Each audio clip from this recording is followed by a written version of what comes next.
Boa tarde, Mário. Mário Pô, tudo bem? Como é que vai? Boa tarde, Caio. Como é que vai? Tudo tranquilo? Tudo Tudo ótimo. tranquilo. Começando mais uma entrevista com a dupla literária e com o Mário Pô, um escritor já esse ano indicado por Jabuti, né, na parte de infanto juvenil, né?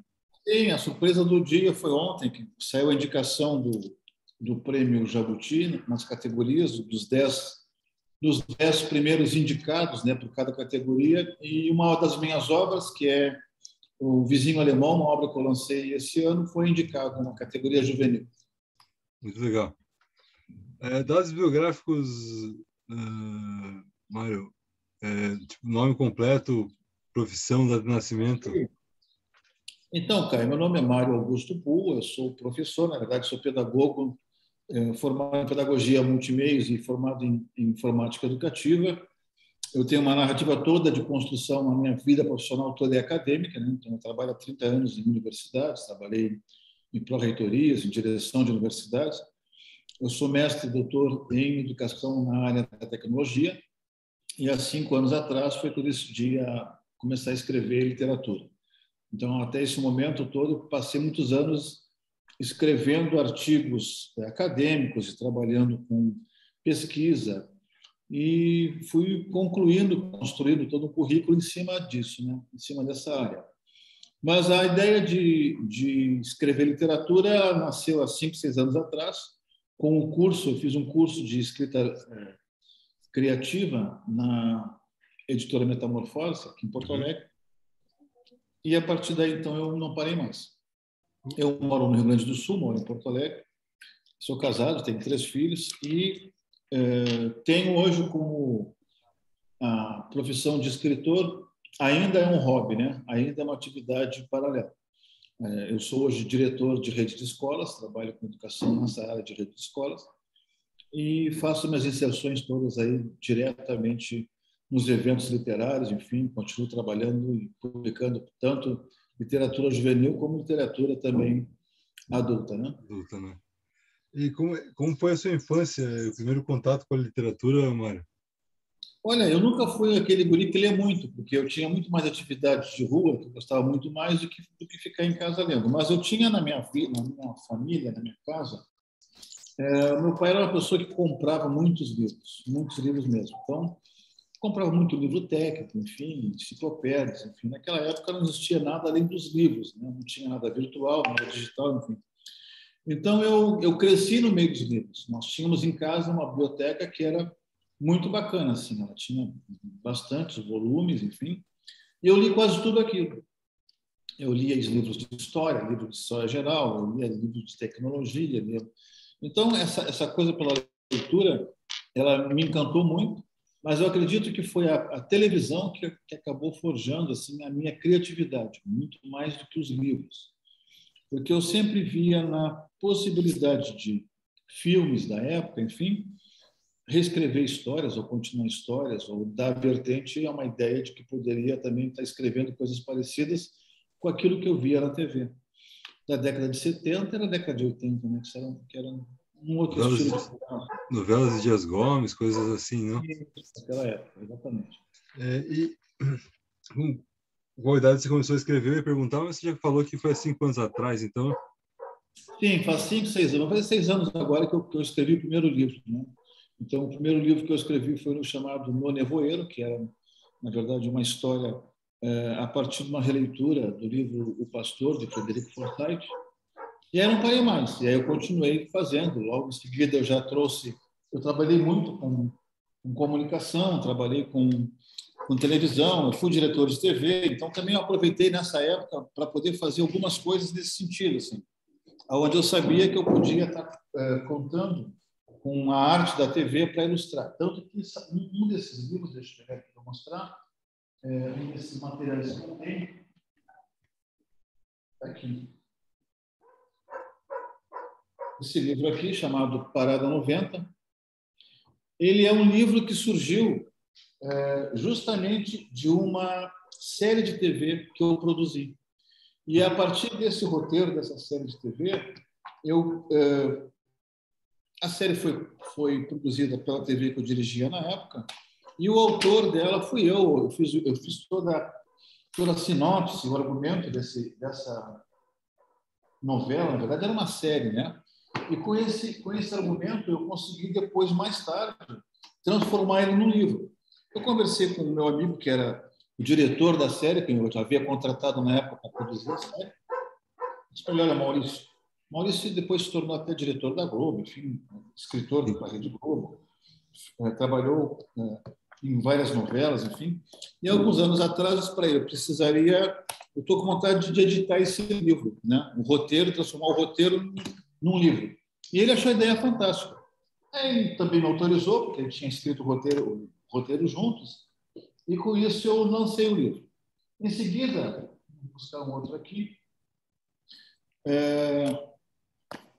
eu concluí esse segundo livro e veio a ideia do terceiro, que é O Vizinho Alemão. Que é o que concorre ao... Isso que está concorrendo esse ano já.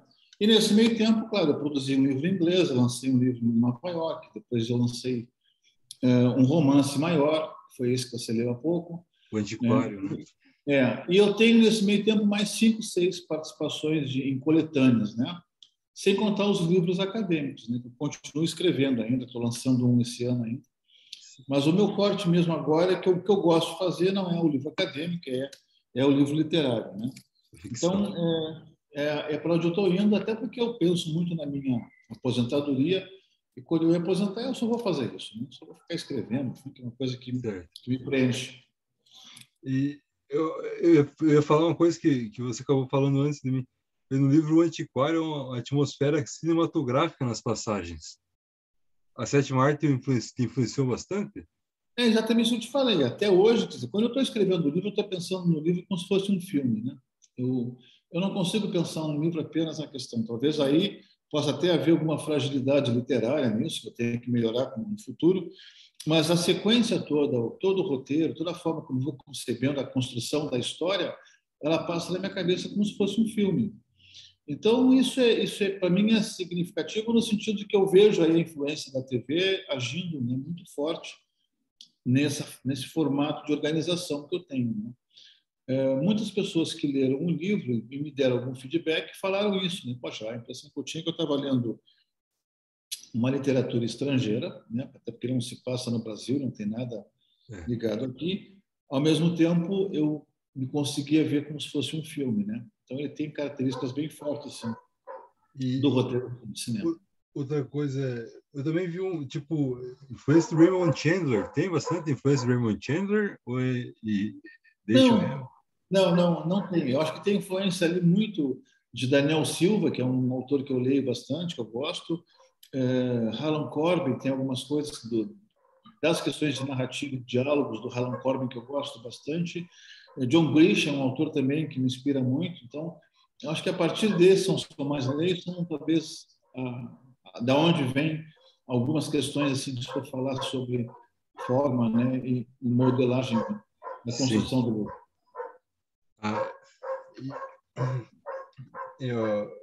Você escreve livros infanto-juvenis na maior parte, ou o Antiquário é o único mais automático? Não, eu trabalho com projetos bem longos. Se tu entrar no meu site, tu vai ver que eu já tenho mais 3 livros adultos, livros grandes, que já estão na metade do caminho. Só uma questão de tempo para concluir. Eu concluí um agora e outro ano que vem.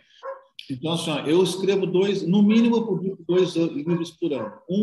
Sempre um livro juvenil e o outro um livro que é um livro adulto, né? Literatura adulta. Sim.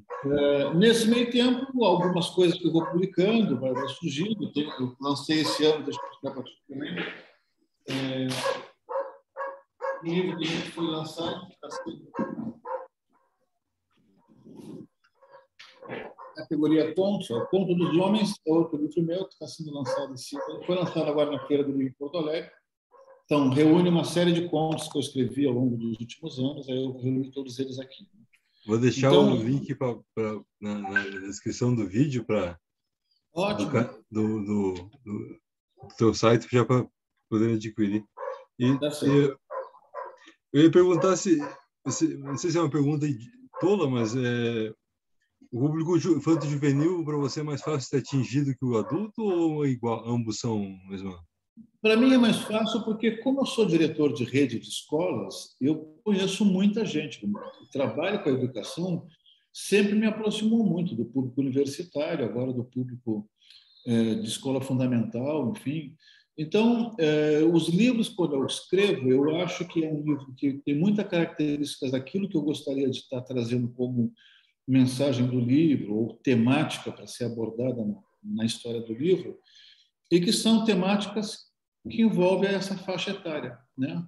Então, os livros falam muito sobre isso, a questão do preconceito, a questão do bullying, a questão, né, das diferenças, de como lidar com essas questões todas. Então, perdão, cada história, independente da aventura que ela traz, ela tem alguns pequenos ensinamentos, assim, algumas questões que é para fazer, para que o aluno consiga fazer reflexões, né, a partir do que ele Sim, está lendo. sempre tem uma moral da história. E a sinopse do vizinho alemão que já está causando um impacto, ele, qual é que é, Mário? Se puder passar a ideia geral do livro. Então, muita coisa de ontem para hoje já aconteceu só pelo fato da indicação do Prêmio Jabuti, né? Uhum. O Prêmio Jabuti é o prêmio mais cobiçado assim, no Brasil, o prêmio mais importante, é o prêmio da CBL, enfim. E, lógico, só o fato de ter sido indicado entre 3.500 livros já ele está entre os 10 da categoria, só isso já é um prêmio, né? Sim, Independente se for premiado ou não. Óbvio, né, que se for premiado é quase que a consagração e um bom início de carreira, todo mundo deseja isso. Mas o fato só de ter sido indicado já movimentou as redes sociais, já teve gente me pedindo livro, já vi que teve vendas de livro de ontem para hoje, enfim, tal. Então, acho que tudo isso muda muito a, a posição que tu se encontra, né? Porque hoje o mercado é muito disputado, as editoras são mais seletivas, nem tudo que tu escreve tu consegue publicar, enfim. E eu não tenho essa pressa, eu venho fazendo paulatinamente isso, publicando, não me preocupo com a escala, a quantidade de livros, se é muito, se é pouco. Eu publico, eu tenho um selo editorial, eu tenho um selo de uma editora que me formou, então, que é a editora Metamorfose, eu publico pelos dois e vou fazendo os lançamentos e divulgando. Né? Essa é a minha função. Né? Se vai vender muito ou pouco, não estou muito preocupado com isso mesmo. Né? É mais uma questão de divulgação. E o público infanto-juvenil é um público que corresponde justamente em função, Caio, de eu estar envolvido com escolas. Né? Por isso que eu consigo atingir esse mas público muitas vezes. Né? sim. E no caso do O Antiquário, que é o livro que eu acabei de ler, ele se passa em outros países, né? Londres, na Inglaterra. Isso.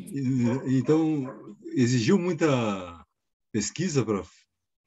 Então, a pesquisa, Caio, foi bem intensa, porque o livro se passa, grande parte dele se passa no Irã. Uhum. E no Irã de 1975. A história começa ali, né?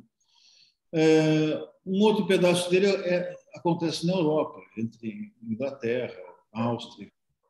Esses países eu conheço, o Irã eu não conheço. Então, toda vez que a gente teve que trabalhar, que eu tive que me posicionar, eu tive que pesquisar muito. Mas hoje o escritor tem uma alegria de poder ter na pesquisa do Google tudo que ele precisa. Né? Se ele quiser entrar para ver como é que é a fachada de um prédio, ele vai no Maps, vai lá e visita, volta e faz a descrição. Então, eu trabalhei com isso. Toda vez que eu precisei fazer o descritivo de um caminho, né, de um setor, de como é que está, eu fiz isso. Claro que eu tive que buscar os parâmetros para entender se aquilo lá existia na época em que eu escrevi o livro. Eu não posso citar o nome de um cinema que naquela época não existia. O cinema foi criado em 2000, tu está falando de 78. Então, eu tive que ter esse cuidado, assim, de toda a referência daquilo que era colocado ali, como sendo um elemento cenográfico do livro, ou um momento onde uma ação acontecia, de fazer esse descritivo a partir das informações que eu tinha de como é que estava aquele espaço naquela época, na década de 1970. E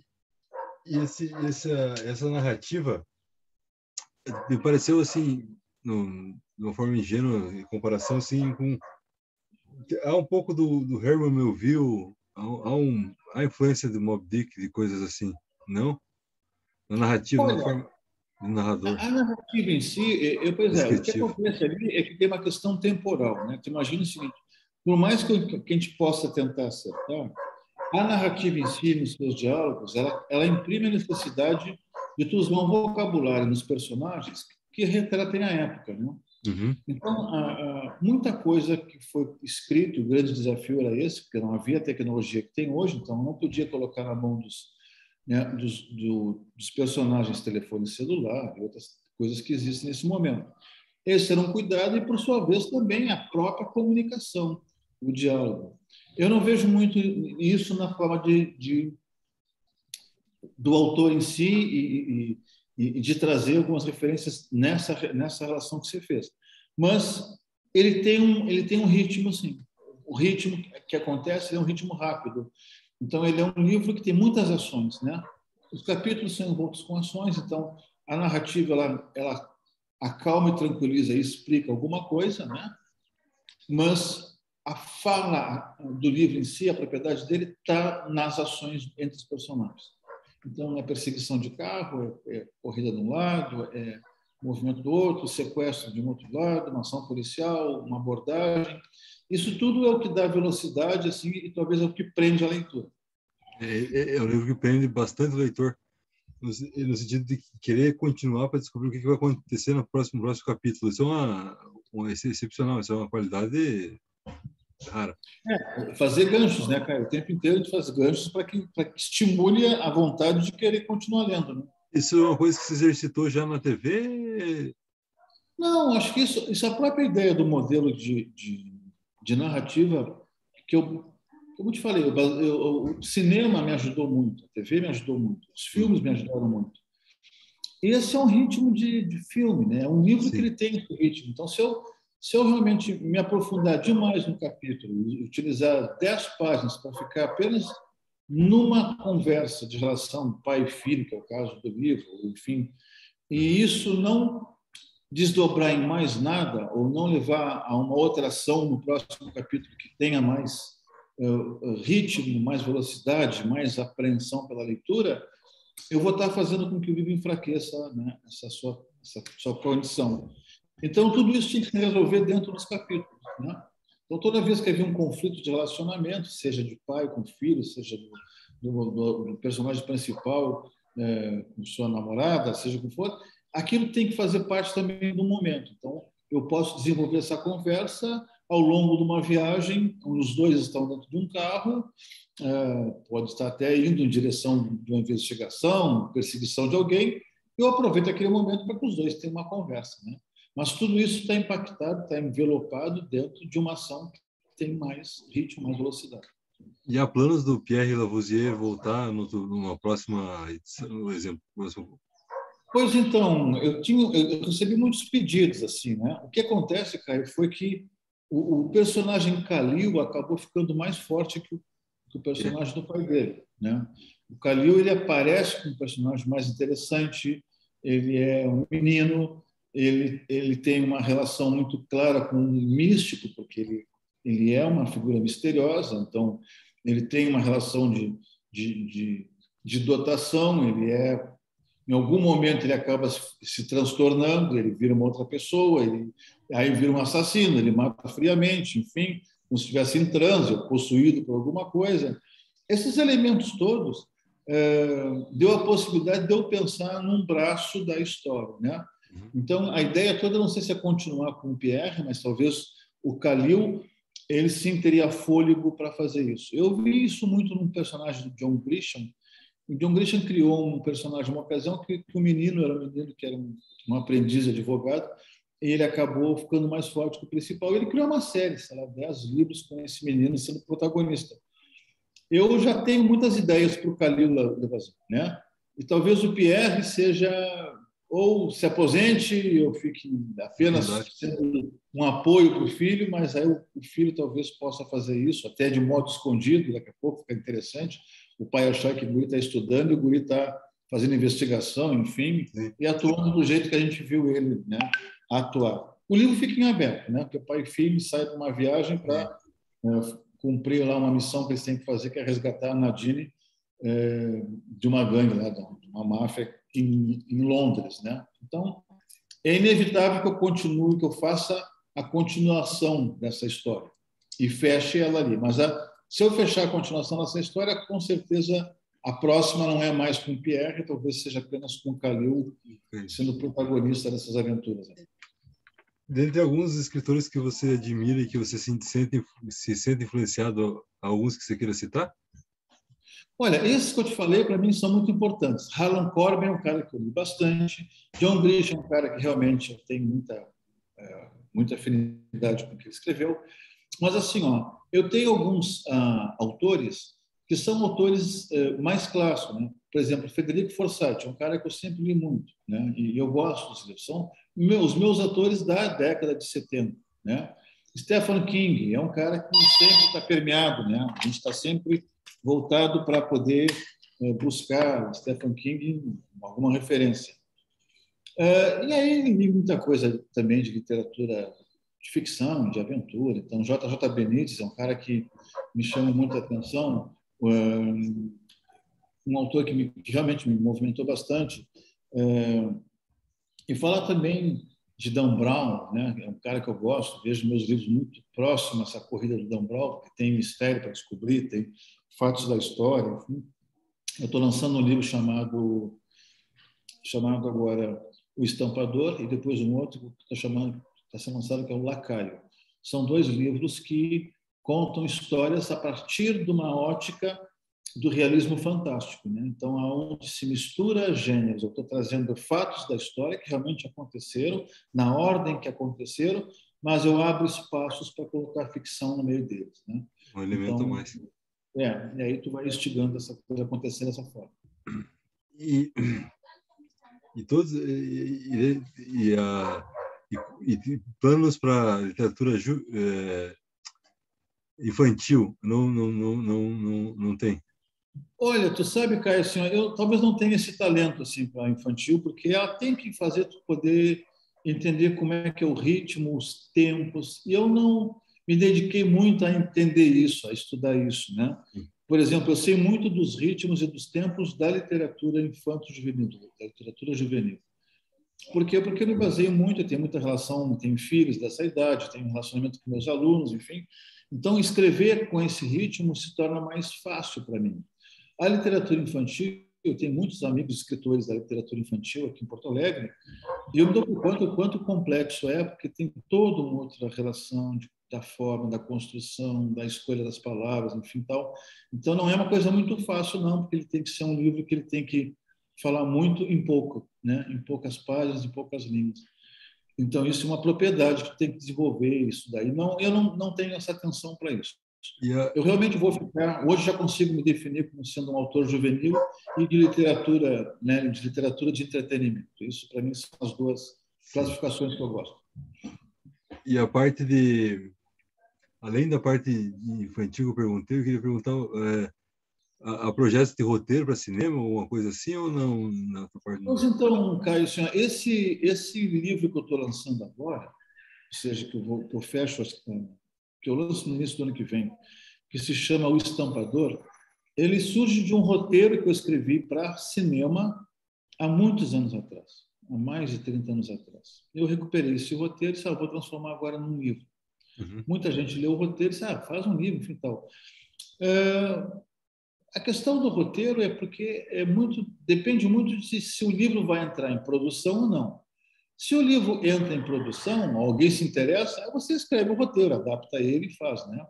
Mas tu fazer somente um roteiro para sair oferecendo, eu vou estar desviando o foco daquilo que eu quero, realmente, que é vender livros, né? Que é ser reconhecido, né, como escritor, enfim. Então, pode ser que haja coincidência de alguém. Agora mesmo teve um colega meu, escritor aqui, que foi procurado por um cineasta, que o cara quer fazer um filme do livro dele, né?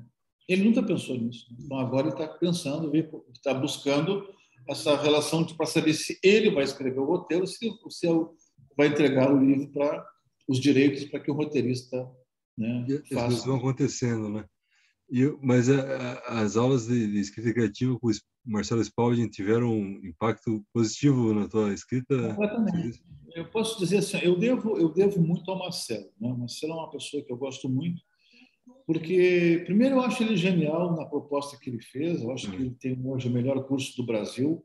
Ele deu a possibilidade de lançar muita gente, ele deu a possibilidade de autores publicarem livros que as editoras hoje não dão conta, então a quantidade de gente escrevendo é muito maior do que a capacidade que tem de lançar livros, e aí até mesmo para avaliar, analisar, uma fila gigantesca.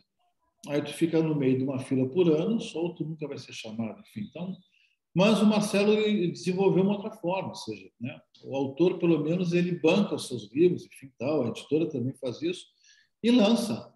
Ele só não se ocupa com a distribuição, mas fora isso, ele faz todo, né, o processo de transformar alguém em escritor, porque no final do curso tu vai ter o teu livro, tua noite de autógrafo, tu vai ter, né?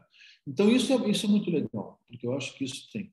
Eu decidi, a partir do curso, investir muito, né? Eu não dependo dos livros para viver. Eu invisto, inclusive, muito dinheiro nos livros. Então, eu hoje sou um sujeito que gasto para publicar meus livros, né? Já estou naquele momento em que os livros que eu vendo bancam já a próxima edição. Então, eu já não gasto tanto. De certa forma, eu já tenho um equilíbrio aí de poder escrever e com custo zero, enfim, tal. Mas é um trabalho constante, Caio. É poder assim, eu atendo todo mundo, né? Estou te dando essa entrevista agora aqui, eu já tenho uma outra marcada, eu tenho uma assistência, que é uma assessoria de comunicação, que faz isso, manda release para o jornal. Então, o tempo inteiro, né, movimenta os sites, redes sociais, o tempo inteiro eu estou dando notícias sobre o que eu estou fazendo, né? Sim. Não dá para parar. Mas o retorno, os resultados, isso vai muito né, de como acontece a receptividade daquilo que está mostrando, né? Talvez agora, com essa primeira indicação a um prêmio tão importante como o Jabuti, talvez algumas coisas diferentes aconteçam, né? Nas próximas semanas, enfim. Exato. Mas Esperamos que ganhe. vamos torcer, né, Caio? Estamos torcendo. Mário, eu agradeço a tua disponibilidade. Sei que você está ocupado hoje. Amina, sempre eu vou parar para atender vocês. Eu acho que é importante, Caio. Eu acho que o teu trabalho é um trabalho assim, de muito respeito. Eu quero dizer de antemão que a gente se ajuda apostando uns nos outros, né? Então, eu acho que você está começando, está indo legal, escolheu uma temática bacana, tem muitos escritores, tem muita gente aí que vai querer conversar contigo e tu vai decolar também com essa questão, porque eu acho que esses depoimentos têm muita validade assim, e informam muito ao leitor, né? Então, eu te parabenizo aí pela tua iniciativa e te agradeço pelo convite. Eu que agradeço. Então é isso, Mário. Fique com Deus e boa sorte, né? E boa sorte no Prêmio Jabuti, boa sorte na vida. Muitos livros venham e que a gente possa ler muitos deles. Com certeza. Caio, querido, obrigado por tudo. Obrigado. Um grande abraço para ti. E nos vemos aí. Quando precisar de qualquer coisa, é só mandar um WhatsApp, um e-mail, vamos conversar. Certeza. Até. Até mais.